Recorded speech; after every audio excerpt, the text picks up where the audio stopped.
శ్రీమాత్రే నమః. మిత్రులందరికీ శుభోదయం. ఈరోజు శ్రీ క్రోధినామ సంవత్సర చైత్ర శుద్ధ సప్తమి సోమవారం.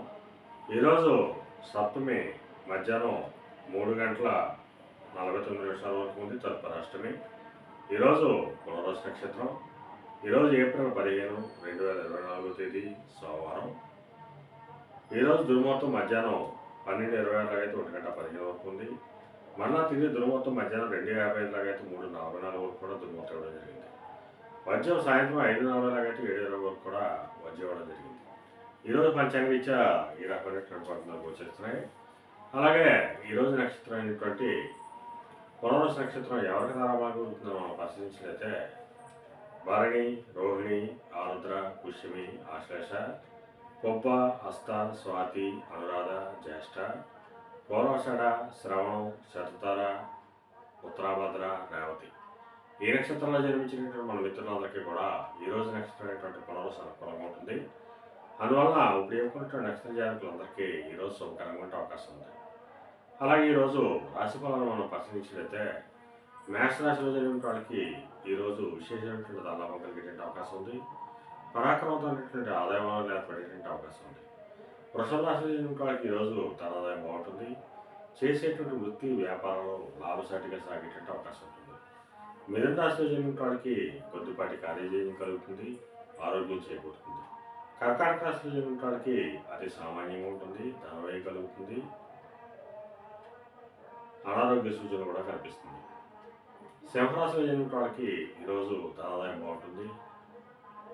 వ్యాపారంలో లాభాలు ఆర్జిస్తారు. సంఘంలో గౌరవ మర్యాదలు పెరిగేటువంటి అవకాశం ఉంటుంది. కన్యారాశిలో జరిగిన వాళ్ళకి ఈరోజు ధనాదాయం బాగుంటుంది. ఉద్యోగస్తులకి ప్రమోషన్ కానీ ఇంక్రిమెంట్ కానీ పడేటువంటి అవకాశం ఉంటుంది. నిరుద్యోగులకి ఉద్యోగ అవకాశాలు పెరిగేటువంటి అవకాశం ఉంటుంది.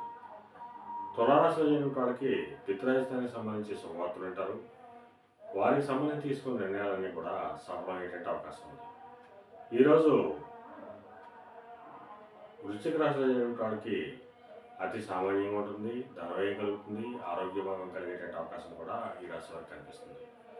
ధనురాశిలో జరిగిన వాళ్ళకి ధనాదాయం బాగుంటుంది. కడతరపరకు ధనలాభం కలుగుతుంది. ఆదాయ వనరులు పెరిగేటువంటి అవకాశం ఉంటుంది. మకర రాశిలో జరిగిన వాళ్ళకి అంతర్గత బహిర్గత శత్రువుల వలన అనేక ఇబ్బందులు ఎదుర్కొనే అవకాశం ఉంది. అందువల్ల శత్రువుల పట్ల అప్రమత్తంగా ఉండవలసిందిగా తెలియజేయడం జరుగుతుంది. కుంభరాశిలో జరిగిన వాళ్ళకి సంతానానికి సంబంధించి శుభవార్తలు వింటారు. వారికి సంబంధించి తీసుకున్న నిర్ణయాలన్నీ కూడా ఈరోజు సఫలమయ్యేటువంటి అవకాశం ఉంది. మేన రాశిలో జరిగిన వాళ్ళకి ఆకస్మిక ప్రయాణాలు చేయవలసిన అవసరం ఉంటుంది. అటువంటి ప్రయాణాల్లో ప్రమాదాలు ఉంటాయి కాబట్టి తగిన జాగ్రత్త తీసుకోవాల్సిందిగా శాస్త్రీయ తెలియజేయడం జరుగుతుంది. ఈరోజు ద్వాదశ రాశి ఫలితాలు ఈ రకంగా తెలియజేయడం జరిగింది. అలాగే ఈరోజు ఫైనాన్స్ రంగంలో ఉన్న వాళ్ళకి కానీ, బ్యాంకింగ్ రంగంలో ఉన్న వాళ్ళకి కానీ, మొదలైనటువంటి వస్తువులు విక్రయాలు చేసిన వాళ్ళకి కానీ ఈరోజు మిక్కిలి శుభదాయకంగా లాభదాయకమైన అవకాశం ఉంది. సముద్రాన్ని చేసిన వాళ్ళకి కానీ, సముద్రోత్పత్తులు విక్రయాలు చేసిన వాళ్ళకి కానీ, వస్త్ర వ్యాపారాలకు కానీ ఈరోజు మిక్కిలి శుభదాయకంగా లాభదాయకమైన అవకాశం ఉంది. ఈరోజు పంచాంగ రీత్యా ఈ రకమైనటువంటి ఫలితాలు గోచరిస్తున్నాయి. అలాగే ఈరోజు సోమవారం. అందువల్ల ఆ చంద్రశేఖరుణ్ణి ఆవు పాలతో అభిషేకించినట్లయితే సర్వసభలు కలుగుతాయని చెప్పి శాస్త్రీయ తెలియజేయడం జరుగుతుంది. అలాగే ఈరోజు అదృష్ట సంఖ్యలుగా 1, 3, 4, 9 తెలియజేయడం జరుగుతుంది. ఈ అదృష్ట సంఖ్యలు ఏంటంటే మన మిత్రులందరికీ కూడా ఈరోజు అంతా శుభకరంగా ఉండే అవకాశం ఉంది. అలాగే మన రేపు శుభోదయం కార్యక్రమంలో మళ్ళీ కలుసుకుందాం. అంతవరకు మన మిత్రులందరికీ మరొకసారి శుభోదయం.